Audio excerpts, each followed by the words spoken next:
اعوذ باللہ من الشیطان الرجیم بسم اللہ الرحمن الرحیم۔ اب اس سورہ مبارکہ کا یہ ایک اہم ترین مضمون آ رہا ہے اور وہ ہے فے کا مال غنیمت۔ جب جنگ ہو اور جنگ کے نتیجے میں جو بھی مال ملے وہ مال غنیمت ہے، اس کا حکم سورہ انفال میں آ چکا۔ خمس جو ہے پانچواں حصہ اللہ اور اس کے رسول کے لیے اور رسول کے قرابت داروں کے لیے اور مسکینوں کے لیے اور وابن السبیل اور مسافر کے لیے، چار حصے تقسیم ہو جائیں گے مجاہدین کے مابین جنہوں نے جنگ میں حصہ لیا، اور ان میں سے جو سواری والے ہوں گے دوہرا حصہ، اور جو پیدل ہوں گے انہیں اکیلا۔ یہاں اب ذکر ہو رہا ہے کہ جنگ کی نوبت نہیں آئی، لہذا یہ مال فے ہے، یہ غنیمت نہیں ہے، یہ مال فے ہے، اور یہ کل کا کل اللہ اور اس کے رسول کا ہے۔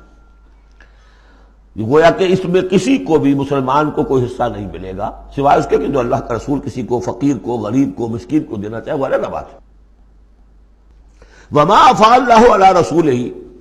اور جو مال کے ہاتھ لگا دیا ہے اللہ نے اپنے رسول کے، منہم ان سے یعنی بنو نذیر سے،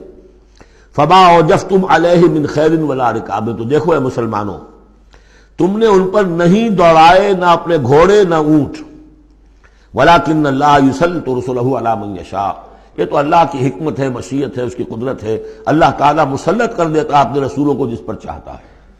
یہ خاص قدرت خدا بندی سے کہ اللہ نے ان کے دلوں میں رعب ڈال دیا، انہوں نے خود آ کے سرنڈر کر دیا،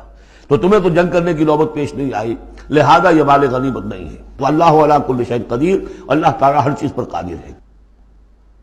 اب یہ حکم آ رہا ہے، ما افاء اللہ علی رسولہ من اہل القری، جو مال بھی ہاتھ لگا دے اللہ اپنے رسول کے ان تمام بستی والوں سے، فللہ وللرسول ولذی القربى والیتامى والمساکین وابن السبیل، اس کا جو مصرف ہے وہ یہ کہ اللہ اور اس کا رسول، اس سے مراد ہے اسلامی ریاست، پھر رسول کے اپنے اخراجات، اپنی ازواج مطہرات کا دار نفقہ، اپنا جو ذمہ داریاں ہیں معاشرتی، پھر رسول کے قرابت دار۔ ظاہر بات ہے ذی القربیٰ جو ہے وہ عام آدمی کے بھی قرابت دار ہیں، ان کے ساتھ حسن سلوک ہوتا ہے، تو رسول کے بھی تو قرابت دار ہیں، اور رسول کا کوئی اور ذریعہ معاش تو ہے نہیں۔ والیتامى والمساکین وابن السبیل، باقی اس کے علاوہ جو بھی مستحق ہیں، فقراء ہیں، غریب ہیں اور ان کے لیے محتاج ہیں۔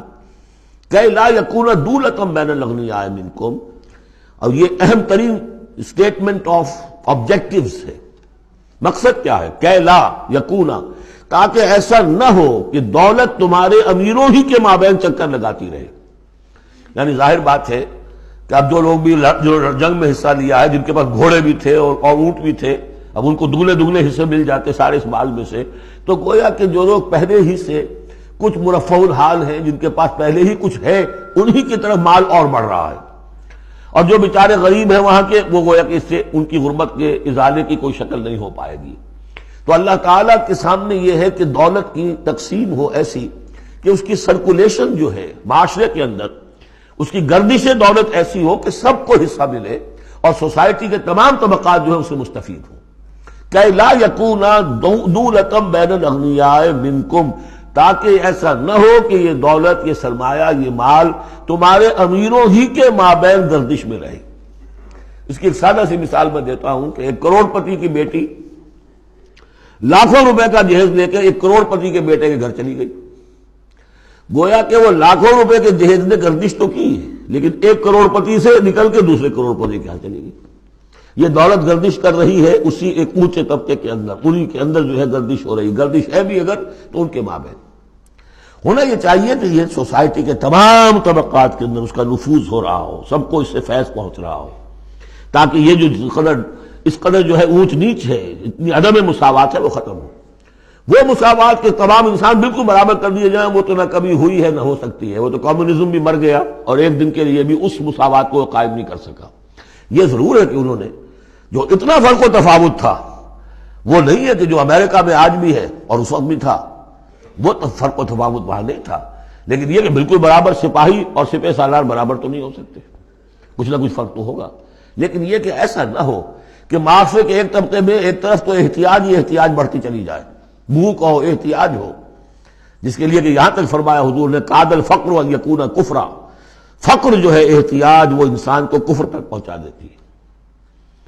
اور حضرت شاہ ولی اللہ دہلوی رحمۃ اللہ علیہ نے، وہ میں سمجھتا ہوں کہ اس دور جدید میں جو بھی معاشی مسائل کی پیچیدگیاں پیدا ہونے والی تھی، اس کا بڑا گہرا فہم جو تھا سب سے پہلے جس عالم دین کو ہوا ہے وہ شاہ ولی اللہ دہلوی ہے۔ ان کا کہنا یہ ہے کہ جس معاشرے میں، جس ملک میں تقسیم دولت کا نظام غیر منصفانہ ہوگا، اس کا نتیجہ یہ نکلے گا کہ ایک طرف دولت کے انبار ہوں گے، نتیجہ یہ کہ عیاشیاں ہوں گی، بدماشیاں ہوں گی، دوسری طرف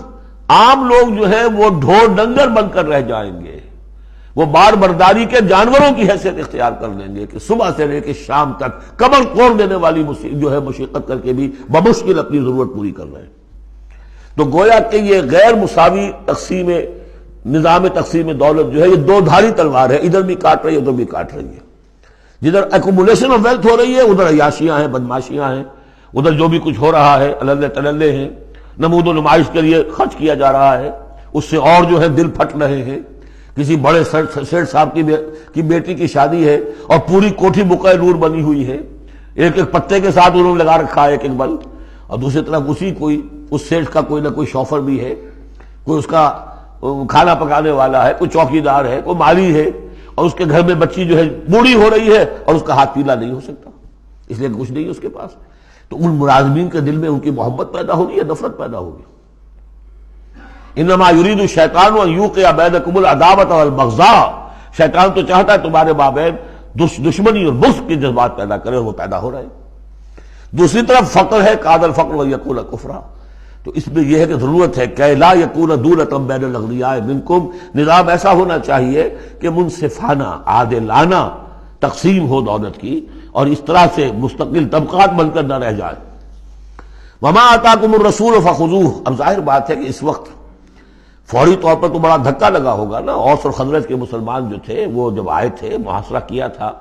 توقع انہیں یہ ہوگی کہ مال غنیمت میں سے ہمیں ملے گا، تو فوری طور پر یہ سمجھ لیں آخر انسان تھے، فرشتے تو نہیں تھے نا،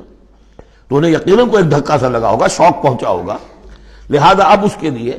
جو بھی ایک ایمان کو ان کے جو ہے اپیل کیا جا رہا ہے، وما آتاکم الرسول فخذوہ، اور دیکھو جو رسول تمہیں دے دے وہ لے لو،